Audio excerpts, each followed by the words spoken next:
Halo dulur, assalamualaikum warahmatullahi wabarakatuh. Apa kabar kalian semuanya? Semoga selalu dalam keadaan sehat walafiat dan selalu dalam lindungan Allah Subhanahu wa Ta'ala. Sahabat-sahabat teknisi yang masih pemula, yang masih belajar, tetap semangat. Ingat, guru yang paling berharga itu adalah pengalaman. Kali ini ada HP Nokia 105.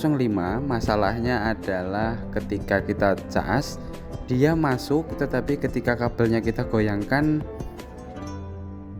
casnya berhenti atau pengisiannya terputus.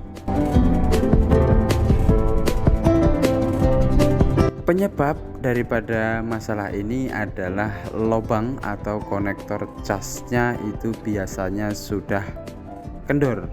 Oleh karena itu, yang harus kita lakukan adalah kita akan mengganti konektor atau lubang cas daripada HP Nokia ini. Terlebih dahulu kita bongkar HP-nya menggunakan obeng, kemudian hati-hati bautnya disimpan. Jangan sampai bautnya tercecer, karena kalau sampai tercecer nanti bisa hilang. Oleh karena itu, sekecil apapun kalau itu menyangkut dengan HP pelanggan, maka itu adalah amanah untuk kita yang harus kita jaga dan harus kita kembalikan. Bisa teman-teman lihat itu konektornya, dalamannya itu sudah hancur ya dulur. Jadi bisa dipastikan bahwasanya yang bermasalah HP ini adalah konektor casnya. Oleh karena itu akan kita lakukan pergantian konektor cas daripada HP Nokia ini dulur. Kembali saya ingatkan bahwasanya proses pergantian atau servis masalah konektor cas ini memang terlihat ringan atau sepele. Tetapi apabila kita tidak memiliki ilmu, maka bisa menyebabkan yang pertama adalah gagal. Ilmu apa yang harus kita miliki untuk mengganti konektor cas? Yang pertama adalah harus teliti dan harus benar-benar sesuai untuk konektor casnya, sesuai dengan HP, kemudian sesuai dengan bawaannya. Bisa teman-teman perhatikan, ini konektor casnya sudah lapuk dan juga sudah rusak. Di bagian belakang itu terlihat hitam, bahwasanya itu adalah plastik yang ada di dalam konektor cas itu sudah mengalami kemunduran ke belakang ya teman-teman. Jadi sudah jebol ya teman-teman. Plastik yang ada di dalam konektornya itu bisa sampai ke belakang seperti itu, sampai mundur, karena mungkin itu sudah lapuk dan juga kemungkinan pin-pin yang ada di dalamnya sudah tidak tersusun dan juga sudah tidak berfungsi dengan baik. Oleh karena itu kita akan melakukan proses pergantian. Jadi yang pertama penyebab kegagalannya adalah kurang teliti, kemudian kurang pengalaman. Jadi ini setelah kita lepas menggunakan blower, kita bersihkan terlebih dahulu timah bawaannya ini ya dulur.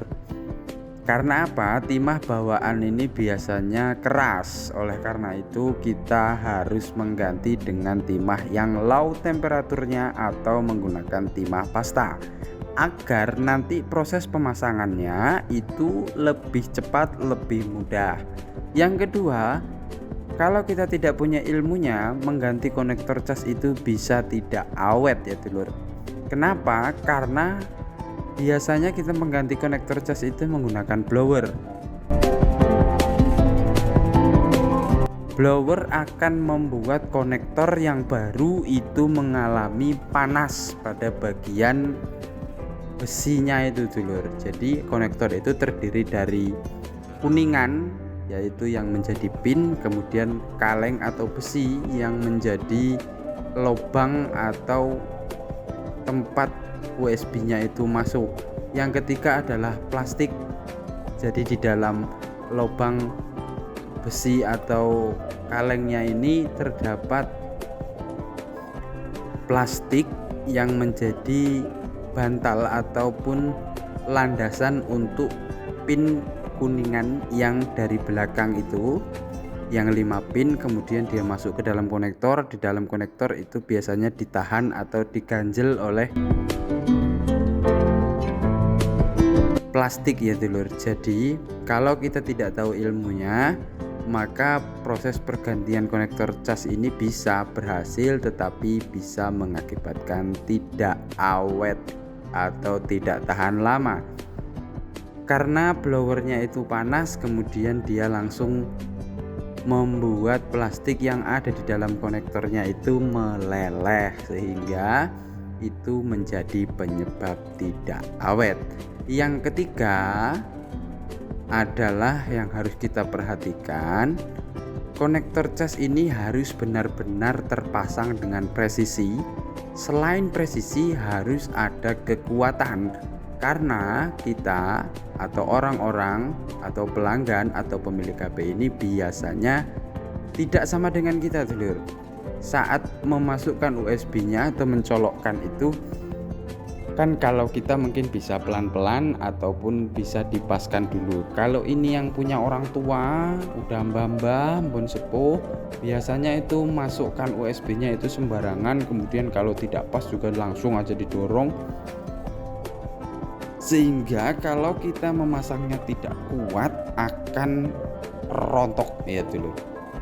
Dipastikan rontok karena terdorong oleh USB. Jadi harus benar-benar kuat pemasangannya.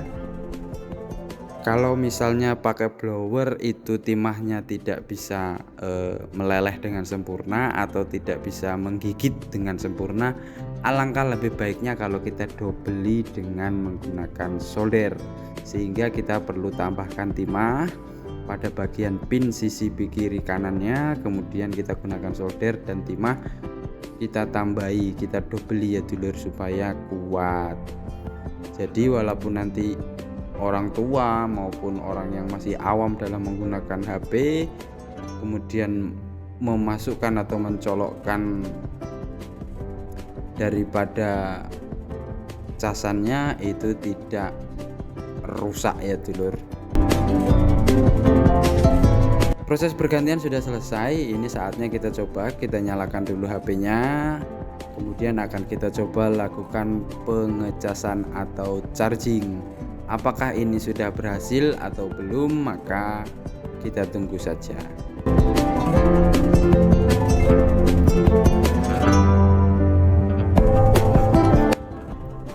Sedang mengisi ya dulur. Ini artinya proses pergantiannya berhasil.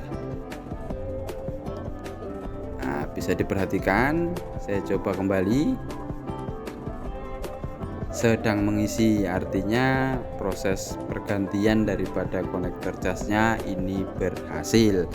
Oke dulur-dulur, sahabat-sahabat teknisi dimanapun berada, mudah-mudahan apa yang saya bagikan ini bisa bermanfaat, bisa menjadi ilmu dan juga bisa menjadi tiruan untuk teman-teman teknisi yang masih belajar, yang masih pemula, yang masih sama seperti saya. Jangan pernah bosan, tetap semangat untuk belajar. Mudah-mudahan apa yang kita cita-citakan, apa yang kita pelajari dan apa yang kita korbankan itu bisa menjadi manfaat untuk diri kita, untuk keluarga kita, dan terutama untuk orang lain. Terima kasih dulur. Assalamualaikum warahmatullahi wabarakatuh.